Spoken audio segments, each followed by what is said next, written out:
Hi everyone, welcome back to my channel. It's Demetrius here from Obipixel, and today I'm talking to you from my brand Obiwish.com. If you don't already know the story, let me just enlighten you and give you some context. At a young age of 12 to 13 years old, I wrote some beautiful stories. I did well with them at school, but I never had any inclination to publish these stories.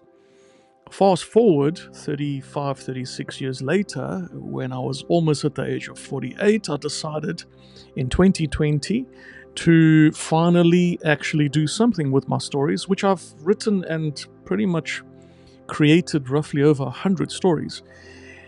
I decided to finally publish the stories, and I began with a series of Christmas stories, and then I moved on to young kids illustrated books, and then recently I've developed or rewritten and reshaped my short novels that I wrote about dragons.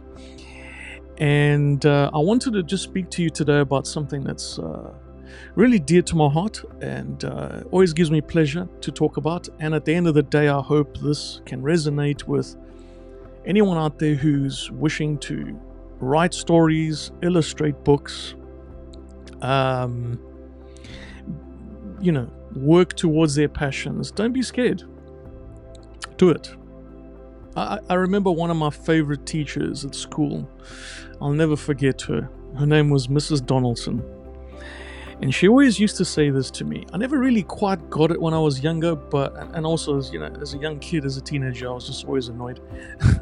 So she always used to say this to me: don't say it, do it. Now, of course, it used to annoy me when she used to say that, and I understood what it meant, but I just didn't really get it.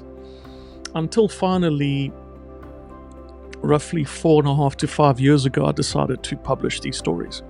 And I finally clicked.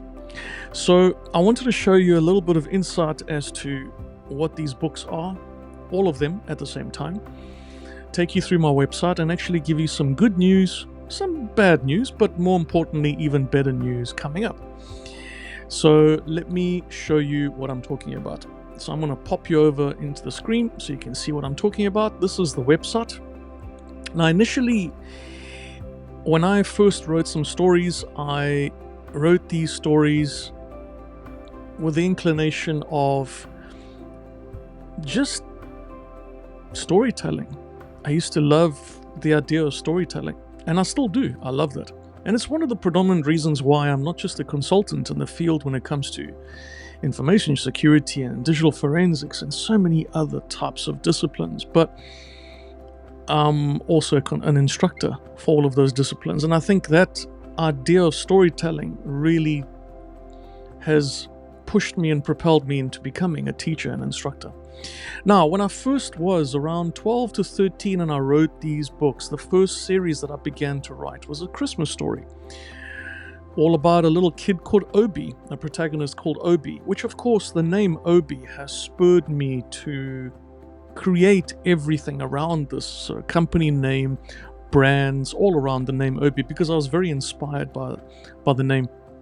And it's such a cool and short name, considering my name is rather a long name. And the story is a very beautiful story about this young little kid. He's a very lonely kid. He's got a great family, but they're very poor. And then ultimately, it shows his challenges and what he has to go through to really work with his imagination. And ultimately, he becomes Santa's greatest helper, with the help of a little elf called Sophia. And it's a beautiful story. And the second book, the first book is One Wish. The second book is Destiny's Wish. And this is where, in Destiny's Wish, Sophia, the little elf, has to make some decisions. And, well, she has to leave the North Pole to make those decisions. And she ends up having to live a human life and goes back and lives a human life with Obi and grows up with Obi. But in that process, and I'm not going to give away too much, there's a particular tragedy that kicks in, and of course it challenges all the protagonists in the story.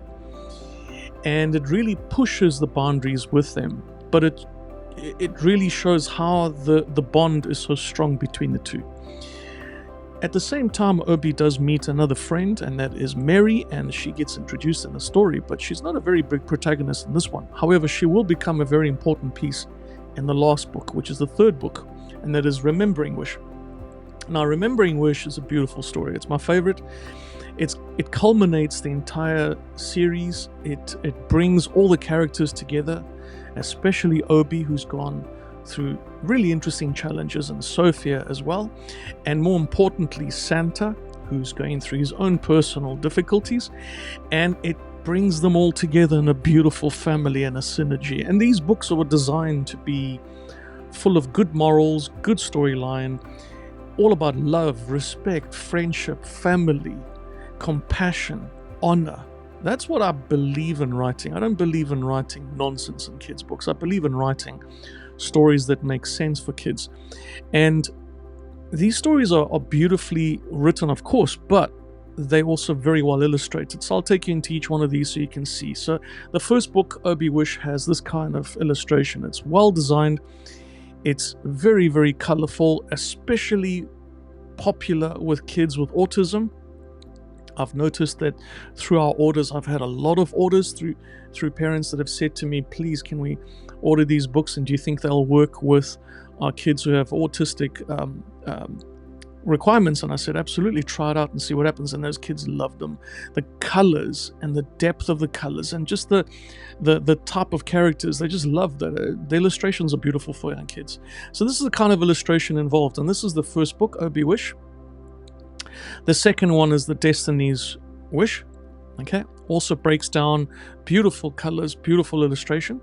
I decided to use a style in the series, a style of slight manga, which is a Japanese style, and added together with a young kids, large heads, small bodies, because that's how kids tend to be, right? They tend to grow into their heads, basically. And I wanted to make it a bit of a fun-looking characters. So that's the idea behind this. Almost like a cross between manga and caricature, but not entirely. And beautiful storyline, very sentimental storylines. And of course, the third book in the series, Remembering Wish. This one I'm particularly proud of because it has such a beautiful storyline.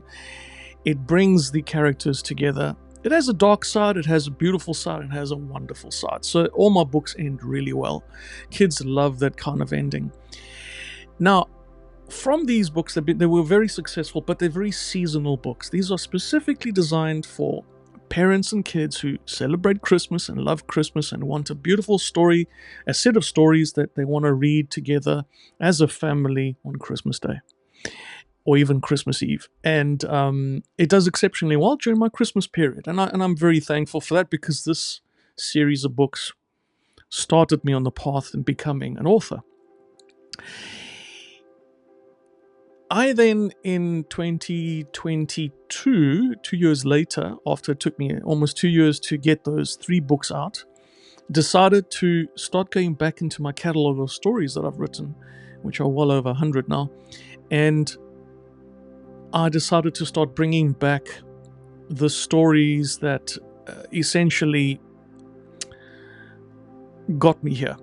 Okay, so I brought about some really cool stories. The first story that I put together when I was really young, and it's my personal favorite story out of all of them, is Soul Sloths. It's a story about 2 little sloths. As you know, these little animals that walk very slowly, really slowly.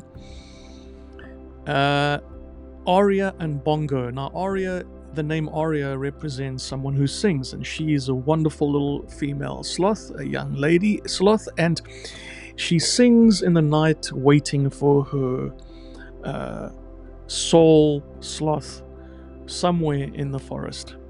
She's on the one side of the river, and on the other side of the river we have Bongo. Now, unfortunately, due to an accident when he was younger, he cannot sing. So the only way he communicates is by knocking on sticks and creating music, and sounds. So his way of communicating is bongo stick. Well, a stick, basically. That's why I call him Bongo. But ultimately, the idea is that these 2 sloths are on opposite sides of a river, and the storyline is all about how they come together. And they have a wonderful helper, the great owl, the wonderful oracle of knowledge. And I'll leave it at that. I'm not going to give away too much of the story, but it's a beautiful love story. I love it, and the illustrations are superb in the storyline. Absolutely superb. Beautiful storyline. Very happy story. Kids love this. This is their favorites. This is one of the most sold books I have in my entire series, and I love this one. The second book I put together was actually inspired a long time ago. It was inspired because of not that Disney today creates anything good, because unfortunately they don't. The gold standard that Disney used to be is now gone. They are no longer creating good stories. They're no longer helping parents and kids with wonderful stories. They basically are politically motivated and have an agenda with their stories, which is a shame. It's such a shame, because they used to be the gold standard of storytelling. Nevertheless, they inspired me with Finding Nemo, and it was a beautiful story. As you all know, it was a box office hit.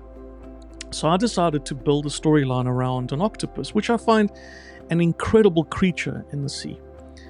And it's a difficult character to illustrate because of the amount of tentacles, the 8 tentacles it has, and the fact that I wanted to make this character Disney-like, but at the same time I wanted to give this character a beautiful persona and a challenge to meet. And of course, I try to follow the story, not exactly similar to Finding Nemo, but something to the same lines.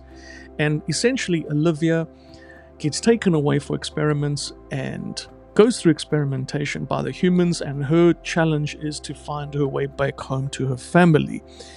And of course, Spotty and Scoot. Spotty is the dolphin who helps her through this challenge, and Scoot is a little octopus who she becomes friends with along the way. And this is a beautiful, once again, storyline of family and friendship and adventure. And the storyline is stunning. The illustrations were just phenomenal. I got in touch with a very, very good illustrator, and he helped me put together illustrations that are not entirely Disney-like, but not entirely unlike Disney. And it really jumps out of the page at you. And it's a beautiful, beautifully illustrated book. The last storyline really was just something I wanted to create when I was a young kid, especially being a young boy. And male boys basically, well, I say male boys essentially compared to girls.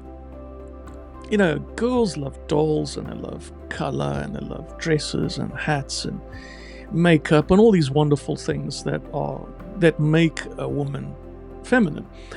Boys love toys and cars and robots and dinosaurs and all kinds of crazy stuff that they can use and break. I mean, that's what boys are all about. And I was always fascinated as a young kid to create stories in space. I've always been fascinated with space, hence why I've been a photographer for so many years, and I love taking photos of the moon. I just love it, especially some of the planets. I don't always publish my photos, but I have published a couple of photos of the moon, and I've won awards for those photos.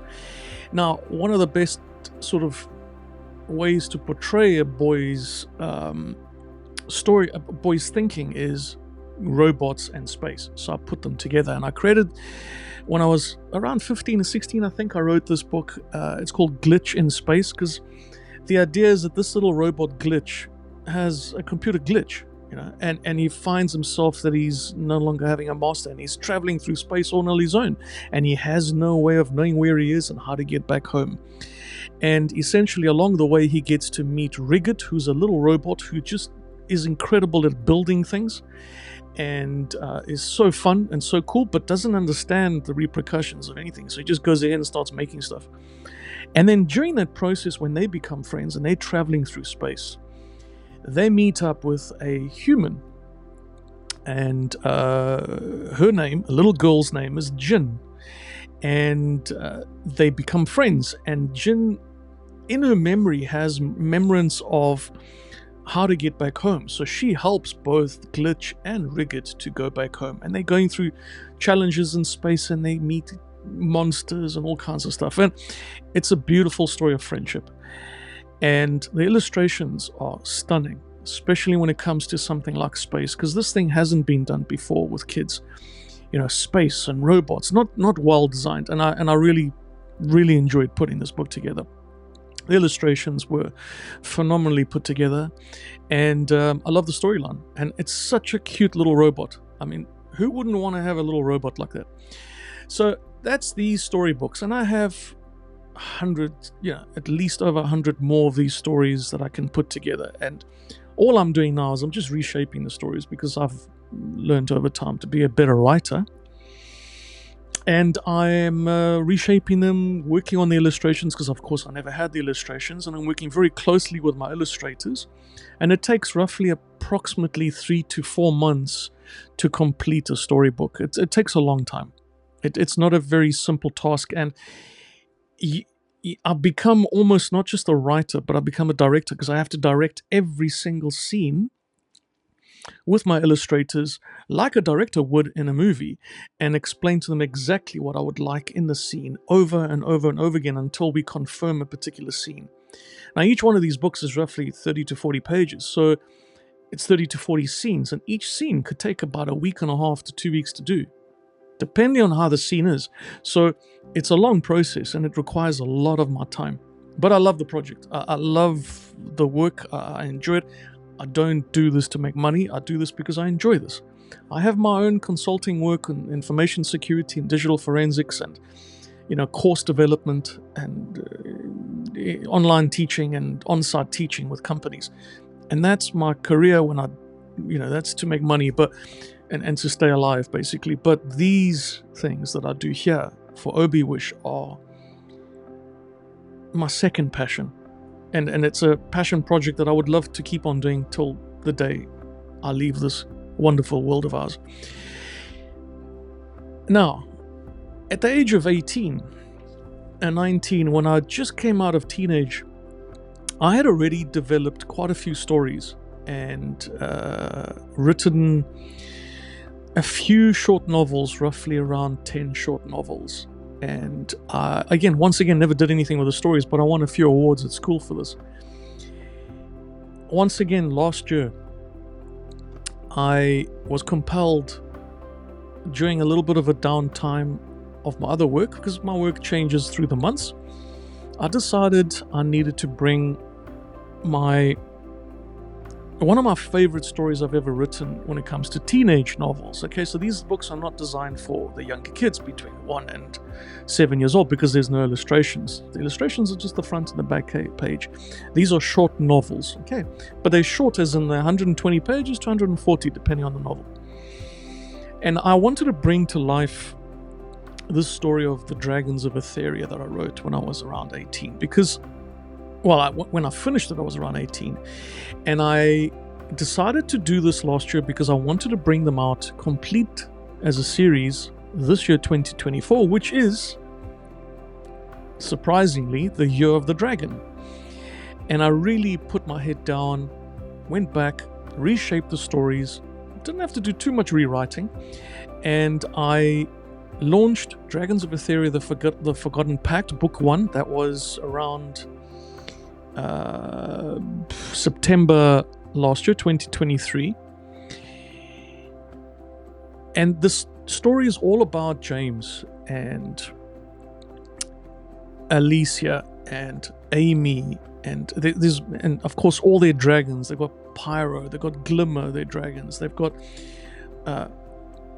Orochi, the really intense dragon. But essentially, this is a story about young teenagers that go on adventure, and they discover that in the first book there's a forgotten pact, there's a forgotten agreement lost in history, lost in legends, that shows there was a pact between dragons and humans, and how they lived together, and how the humans kept secrets, and how essentially they all work together to survive in this world, in this realm, the world of Etheria and the city of Eldoria, and of course in the magical kingdom, the magical world of the dragon world. So that's what the first book is all about, and it shows you the challenges that James has to go through together with these other protagonists to get past and finally reveal that forgotten pact and bring the dragons to the people. The second book, Dragons of Etheria, The Awakening Bond, are brought out around November, December last year, just before the new year. So only a few months later.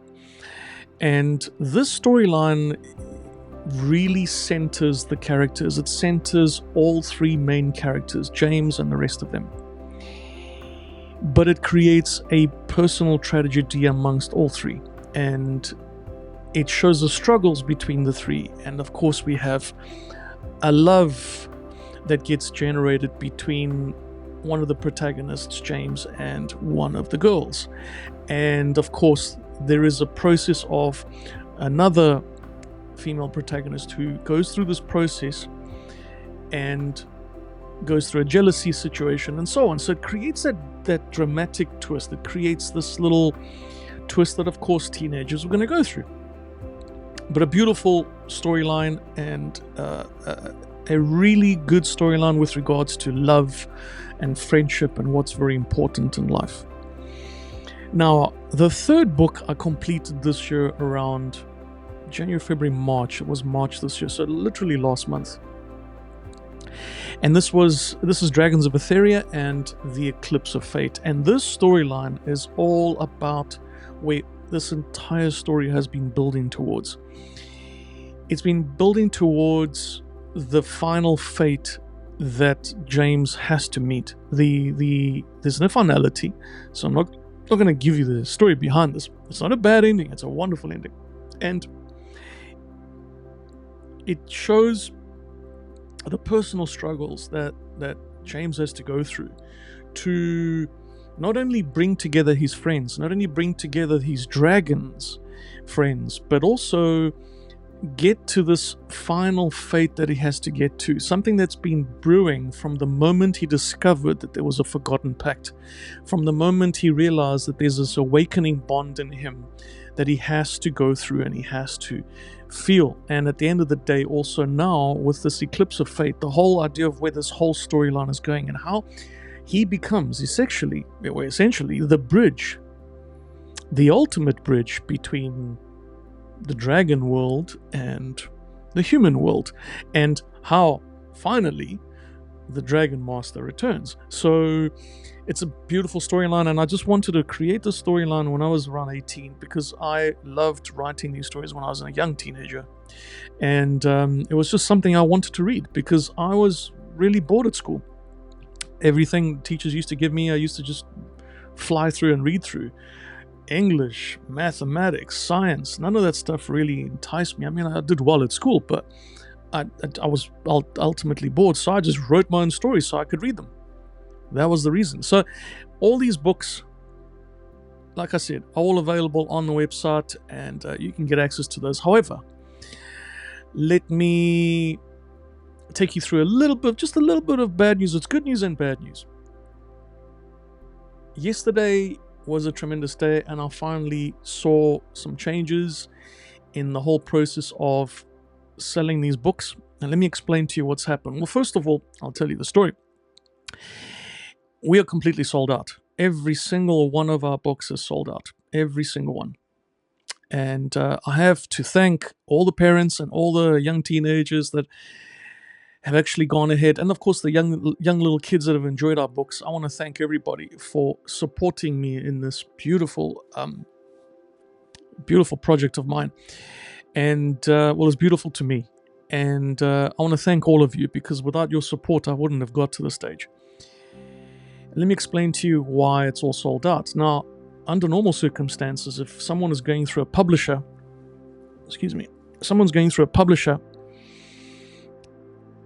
you normally wouldn't have these issues, because publishers will have a huge amount of stock available, so they'll be able to push that to all the stores and so on. Around November, December, and I haven't spoken about this, but I will now. Around December last year, I had a fallout with two of my publishers. I wasn't pleased, a professional fallout, and I wasn't pleased with the direction that they were trying to take my books with or towards, and I wasn't pleased with their intentions for the future that I would want, with the rest of the books that I was going to release, and I wasn't pleased with their agenda, their political motivations that they wanted me to implement in the books, and of course some of the very, very difficult DEI policies and procedures that in all fairness there's absolutely no way I can follow those. Nothing to do with belief, it's just completely unprofessional, and from my perspective, anything to do with DEI and any kind of policy that prevents the creative myself from expressing exactly what I'd like in my books and keeping my books wholesome, all about friendship, all about love, all about family, honor, respect, tradition. If I can't develop my stories the way I want to develop them, then why am I doing this? And this is no offense to any publisher, no offense to what they required, that's what they would like. I just couldn't do that. So I decided to take the professional decision and take the books personally and take them away from the publishers, break my contract, which of course I had to pay for that, and walk away. And now take on board this project and run it on my own. So I've only been able to order and release small tranches of my books for a certain number of time. Like with the first tranche that we had in January, it was a 3-month tranche, and I had enough stock for 3-month stockpile, and now it's run out. So the next tranche and release will be around end of May, June, July, somewhere there, and I will, based on the results that I have, which are wonderful results, I will obviously order probably an additional 25% that I will need to tie me over for the second tranche of the year. So I want to thank all the parents and thank all the kids and all the teenagers for buying my books, and I want to apologize as well for anybody who's interested in buying the books now. Unfortunately, they're out of stock for the next 2 to 3 months. However, I decided to also not end the video in a bad way, and I decided to give you some good news. So what we've done is we've activated a waiting list, and you can join the waiting list anytime you want during the time when we're out of stock. And this is specifically designed so that I can gauge and understand the demand that there is with regards to the books, and then roughly how many people are interested in the books, because I want to be able to 100% fulfill my order commitments and not let anybody down. So I want to avoid, running out of stock and then someone else comes along and says, I placed the order but I didn't get my book because you ran out of stock. I don't want to have that. I want to make sure when someone orders something, they get their books or their book.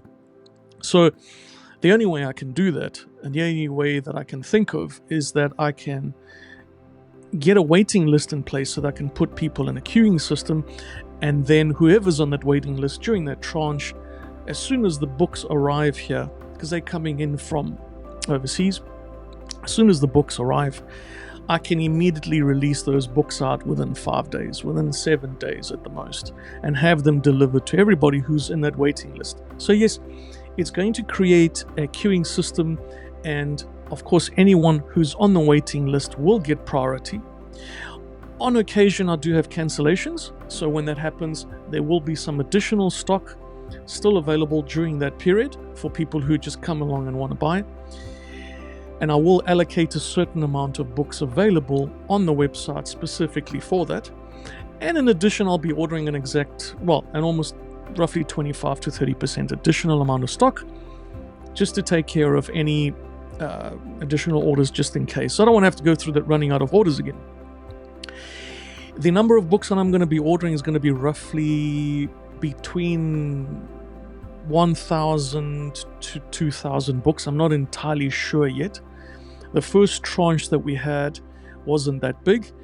I'm going to be pushing a slightly bigger tranche, in other words, a release of these books. So hopefully, I'm aiming for 1,500 books, but I'm not entirely sure if I can do it. It's not about the cost, it's about the time of the delivery and the shipment and getting it here in time. It's really nothing to do with the cost. It's more to do with logistics. So I'm hoping to at least have roughly about 1,500 books. So anyone who's interested, please get online on our website, put your name and details in the waiting list, and we will put you in a queuing system. And then when the books arrive, you will get your delivery, and that's a guarantee. And of course, please rest assured, I'm a security professional, right? I'm an expert in security. I've been in IT security for 37 years. I take personal information exceptionally serious, okay? Any information that is kept in our systems is 100% secured. Second of all, it falls under GDPR licensing. In other words, there is no way that information will be given out to any company or any individual, or sold to any company or any individual, or let alone be exposed to anybody, because all that data is fully encrypted when it gets added into our systems. So rest assured, your data will remain private, and we're only using it to keep our mailing list on the one end when it comes to subscriptions at the bottom.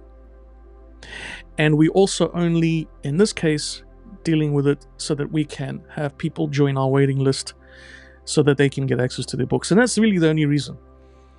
So this is why I wanted to put this video together. I wanted to thank everybody. Thank you from the bottom of my heart. It's a wonderful feeling to know that I'm going the right direction with these books and these storylines, and all these years that I've been writing stories, I've done the right thing.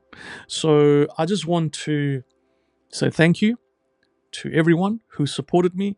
Thank you to anyone in the future buying my books, and I truly, truly, truly will be releasing more storylines. I'm actually in the process of illustrating 2 of the small younger kids' books, and I am repolishing a short novel. I'm not entirely sure if I'm going to make it a 3-book series or maybe a 1 or 2 book series, but that's going to be coming out relatively soon. But I have to take my time and make sure that everything's polished right. And I just want to thank you and thank everybody. Much appreciated. My name is Demetrius, once again from Obipixel, and today my brand, Obiwish.com. Thank you for your time, and signing out.